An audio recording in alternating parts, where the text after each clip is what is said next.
പ്രിയപ്പെട്ട കൂട്ടുകാരെ, പുതിയൊരു വീഡിയോയിലേക്ക് എല്ലാവർക്കും സ്വാഗതം. ബൈബിൾ വായന, ബൈബിൾ റീഡിംഗ്. 1 കൊരിന്തോസ് അധ്യായം 10/6/2025. 1 കൊരിന്തോസ് എന്ന സുവിശേഷത്തിൽ നിന്ന് 10-ാം അധ്യായം ആണിന്ന് വായിക്കുന്നത്. 16 അധ്യായങ്ങളുള്ള 1 കൊരിന്തോസ് എന്ന സുവിശേഷം ജൂൺ 1 മുതൽ വായിച്ചു തുടങ്ങി. ഈ വായന ജൂൺ 20 പൂർണ്ണമാകുമെന്ന് പ്രതീക്ഷിക്കുന്നു. കർത്താവ് ഈ സുവിശേഷം മുഴുവൻ തടസ്സമില്ലാതെ വായിക്കാൻ കൃപ തരണമേ എന്ന് പ്രാർത്ഥിക്കുന്നു.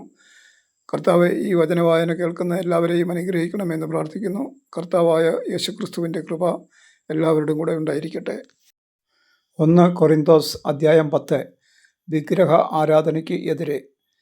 സഹോദരരെ, നമ്മുടെ പിതാക്കന്മാരെല്ലാവരും മേഘത്തണലിൽ ആയിരുന്നുവെന്നും കടലിലൂടെ കടന്നുവെന്നും നിങ്ങൾ മനസ്സിലാക്കണമെന്ന് ഞാൻ ആഗ്രഹിക്കുന്നു. അവരെല്ലാവരും മേഘത്തിലും കടലിലും സ്നാനമേറ്റു മോശയോട് ചേർന്നു. എല്ലാവരും ഒരേ ആത്മീയ ഭക്ഷണം കഴിച്ചു. എല്ലാവരും ഒരേ ആത്മീയ പാനീയം കുടിച്ചു. തങ്ങളെ അനുഗമിച്ച ആത്മീയ ശിലയിൽ നിന്നാണ് അവർ പാനം ചെയ്തത്. ആ ശില ക്രിസ്തുവാണ്. എന്നാൽ അവരിൽ മിക്കവരിലും ദൈവം പ്രസാദിച്ചില്ല. അവരെല്ലാം മരുഭൂമിയിൽ വെച്ച് ചിതറിക്കപ്പെട്ടു. അവരെപ്പോലെ നാം തിന്മയെ ആഗ്രഹിക്കാതിരിക്കാൻ ഇത് നമുക്ക് ഒരു പാഠമാണ്. അവരിൽ ചിലരെപ്പോലെ നിങ്ങൾ വിഗ്രഹാരാധകർ ആകരുത്. തിന്നാനും കുടിക്കാനുമായി ജനം ഇരിക്കുകയും നൃത്തം ചെയ്യാനായി എഴുന്നേൽക്കുകയും ചെയ്തു എന്ന് അവരെപ്പറ്റി എഴുതപ്പെട്ടിരിക്കുന്നു. അവരിൽ ചിലർ വ്യഭിചാരം ചെയ്തതുപോലെ നമ്മൾ ഒരിക്കലും വ്യഭിചാരം ചെയ്യരുത്. അവരിൽ 23,000 പേർ ഒറ്റ ദിവസം കൊണ്ട് നാശമടഞ്ഞു. അവരിൽ ചിലർ ചെയ്തതുപോലെ നാം കർത്താവിനെ പരീക്ഷിക്കരുത്. അവരെല്ലാവരും പാമ്പ് കടിയേറ്റ് മരിച്ചു. അവരിൽ ചിലർ പിറുപിറുത്തതുപോലെ നാം പിറുപിറുക്കുകയും അരുത്. സംഹാരകൻ അവരെ നശിപ്പിച്ചു കളഞ്ഞു. ഇതെല്ലാം അവർക്ക് ഒരു താക്കീതായിട്ടാണ് സംഭവിച്ചത്. നമുക്കൊരു പാഠമാകേണ്ടതിന് അവയെല്ലാം എഴുതപ്പെട്ടിരിക്കുന്നു. യുഗങ്ങളുടെ അന്തിമഘട്ടം നമ്മിലാണല്ലോ വന്നെത്തിയിരിക്കുന്നത്. ആകയാൽ നിൽക്കുന്നു എന്ന് വിചാരിക്കുന്നവൻ വീഴാതെ സൂക്ഷിച്ചു കൊള്ളട്ടെ. മനുഷ്യ സാധാരണമല്ലാത്ത ഒരു പ്രലോഭനവും നിങ്ങൾക്ക് നേരിട്ടിട്ടില്ല. ദൈവം വിശ്വസ്തനാണ്. നിങ്ങളുടെ ശക്തിക്ക് അതീതമായ പ്രലോഭനങ്ങൾ ഉണ്ടാകാൻ അവിടുന്ന് അനുവദിക്കുകയില്ല.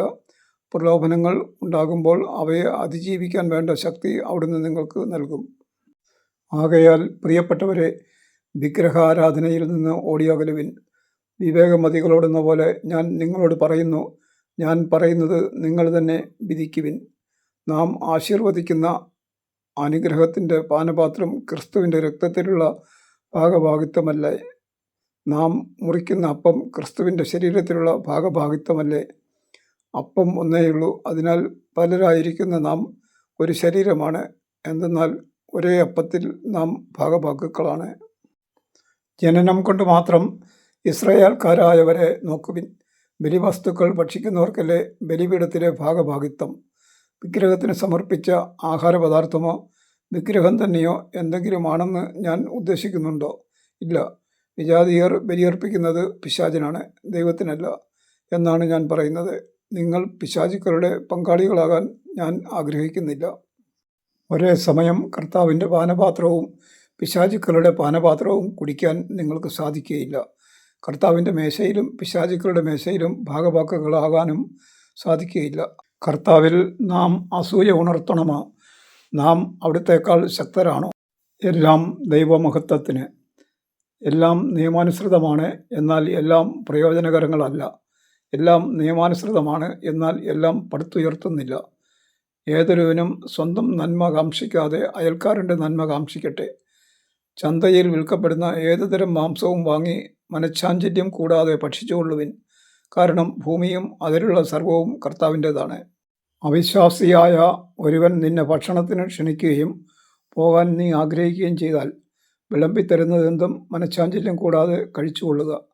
എന്നാൽ ആരെങ്കിലും നിന്നോട് ഇത് ബലിയർപ്പിച്ച വസ്തുവാണ് എന്ന് പറയുന്നുവെങ്കിൽ ഈ വിവരം അറിയിച്ച ആളെ കരുതിയും മനസാക്ഷിയെ കരുതിയും നീ അത് ഭക്ഷിക്കരുത്.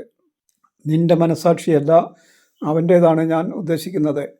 എൻ്റെ സ്വാതന്ത്ര്യം മറ്റൊരുവൻ്റെ മനസാക്ഷി കൊണ്ട് എന്തിനു വിധിക്കപ്പെടണം? കൃതജ്ഞതയോടെയാണ് ഞാൻ അതിൽ ഭാഗഭാക്കാകുന്നതെങ്കിൽ ഞാൻ കൃതജ്ഞത അർപ്പിക്കുന്ന ഒന്നിനു വേണ്ടി എന്തിന് എന്നെ കുറ്റപ്പെടുത്തണം? അതിനാൽ നിങ്ങൾ ഭക്ഷിക്കുകയോ പാനം ചെയ്യുകയോ മറ്റെന്തെങ്കിലും പ്രവർത്തിക്കുകയോ ചെയ്യുമ്പോൾ അവയെല്ലാം ദൈവമഹത്വത്തിനായി ചെയ്യുവിൻ. യഹൂദർക്കോ ഗ്രീക്കുകാർക്കോ ദൈവത്തിൻ്റെ സഭയ്ക്കോ നിങ്ങൾ ദ്രോഹമൊന്നും ചെയ്യരുത്.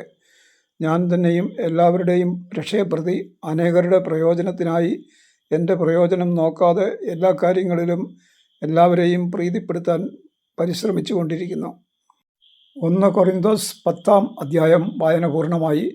അതിനെ സഹായിച്ച ദൈവത്തോട് നന്ദി പറയുന്നു. Thank you.